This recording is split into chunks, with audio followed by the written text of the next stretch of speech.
Ladies and gentlemen, boys and girls, it's time for those two legends of sport. It's Beefy and the Bull. Hello everyone, this is Beefy and the Bull. I remember playing in the 72 grand final. 72! Doesn't go down like a sack of spuds this week. None of this soft stuff. Oh, Beefy! Oh, you've come out all guns blazing, mate. Beefy and the Bull, Beefy and the Bull, Beefy and the Bull, Beefy and the Bull. Yes, good morning everyone, good morning. Beefy and the Bull Sports Report. Good morning, everyone. It's great to be back here. It is. Talking Yes. sport with my big bro, my boy. big buddy, Okay. my big bud. How are you, Booth? All right, I'm good, Bull. Thanks for that. Canberra's coach Ricky Stewart was being attacked on social media throughout the week by one of his players' wives for not giving her husband more playtime. Oh, yeah, that was interesting. You know, Joe Tappan's wife, Christine, she gave Ricky a fair serve on the old social media about her husband only getting 15 or so minutes on the field, saying Ricky's coaching is killing the team. Yes, well, I'm sure that will work greatly in Joe's favour. Well done, Christine, because I'm pretty sure Ricky would have been thrilled by her comments and no doubt has requested her to assist in the coaching of the team. Yeah. I'm thinking young Joey may soon be regulated to the back of the black stump reserve grade. Yes, Ricky isn't known for tolerating anything. That's right, say true. I still think he holds a record for the furthest distance a chair has been kicked from a sideline. Yes, absolutely. And that chair still had someone in it at the time. They actually went flying between the goalposts. Oh, dear. Anyway, to the NRL games this week. Well, last night. Well, that was supposed to be a game between the Bunnies and the Storm. Unfortunately, the Bunnies couldn't make it to the ground, so the officials went out and gathered 18 people from foreign countries who have never heard of rugby league to play for them. Well, that's the only way to describe the game. You couldn't even call it a game. Nah. In a game, there's two teams playing against one another. Last night, there was one. Yes, the Bunnies had 5 players out, but no excuse for the pathetic showing last night. Absolutely tragic. Anyway, tonight, Panthers and Sharks. That'll be the Panthers. Eels and Roosters. Should be the Eels. Knights and Raiders. That's going to be an interesting game. The chair kicker, Ricky, will probably have the Raiders up and running. West End. Western Titans. I don't know. I'm going to go. Gee, it's going to be a difficult game, but hopefully the Titans will pull their finger out. Cowboys, Broncos. Oh, boy. After last week, you would think the Broncos will have a go at that. Manly and Warriors. Come on, Warriors. And Dragons, Bulldogs. Well, let's go the Dragons. Oh, yeah.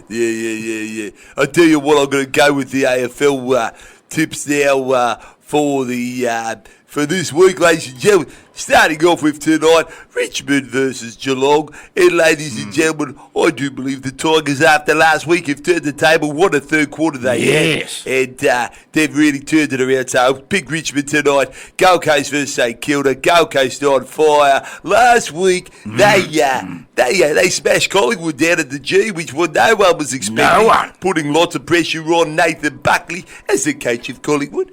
And now, ladies and gentlemen, we go to GWS. I'll pick Gold Coast versus the Saints. GWS versus Essendon. Oh, that'll be a good game. GWS up and down, so I'll pick Essendon with that one. North Melbourne, Collingwood. Oh, my God. If North Melbourne win this one, Collingwood are gone. Buckley's gone. Buckley's gone. I'm going for the Roos. Now, Melbourne versus Sydney, that'll be a great game. Melbourne, they haven't lost a game all season. I'm going to go Sydney. I reckon Sydney can do it. Port Adelaide versus Adelaide, don't make me laugh. Don't make me laugh. Oh, you're not. No, I'm not. I'm just sitting here. Port Adelaide, of course, to win that one. Hawthorn versus West Coast. Hawthorn are going to bounce back. West Coast, I'm going to go West Coast. Change my mind. Bulldogs, Carlton. Bulldogs, Brisbane, Fremantle. I will go with Fremantle on that one. Really? And that is my AFL kid. Very good, very good. And finally, the Millionaires Club of India, otherwise known as the Australian Cricketers, who have decided not to leave the country when it was very, very obvious there was a massive COVID problem. Yeah, obviously the cricketers thought they had the same immunity to COVID as AFL players. And team managers and supporters and family, they're all in it, they're all fine, yeah. We remember last year, we don't forget that. Maybe they should have contacted the Queensland Premier and got the COVID immunity. What a joke that was. Yes, that was very hot indeed.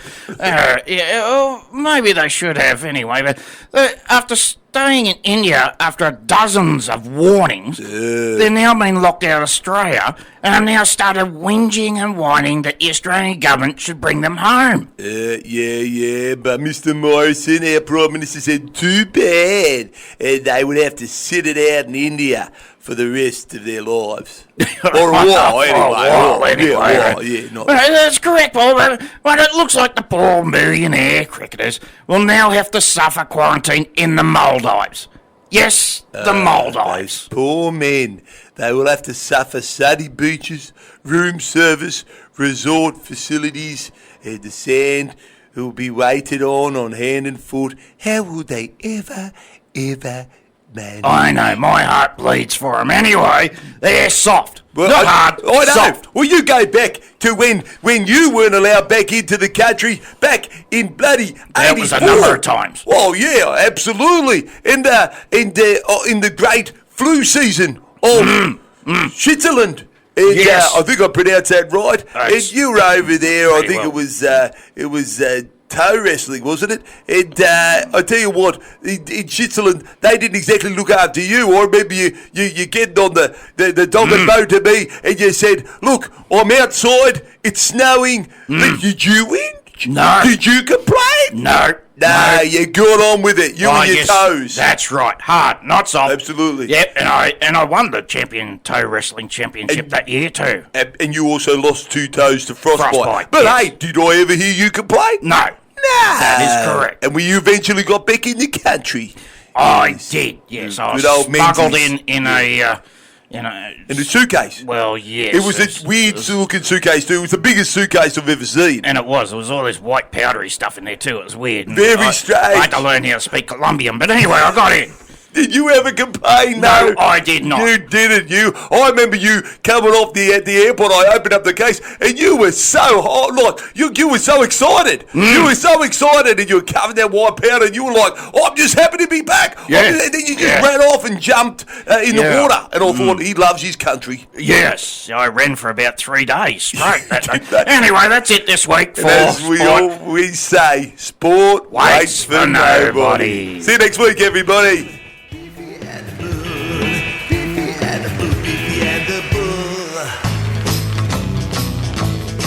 G'day, this is Tracy from 101.3 FM, Memphis Mayhem Radio.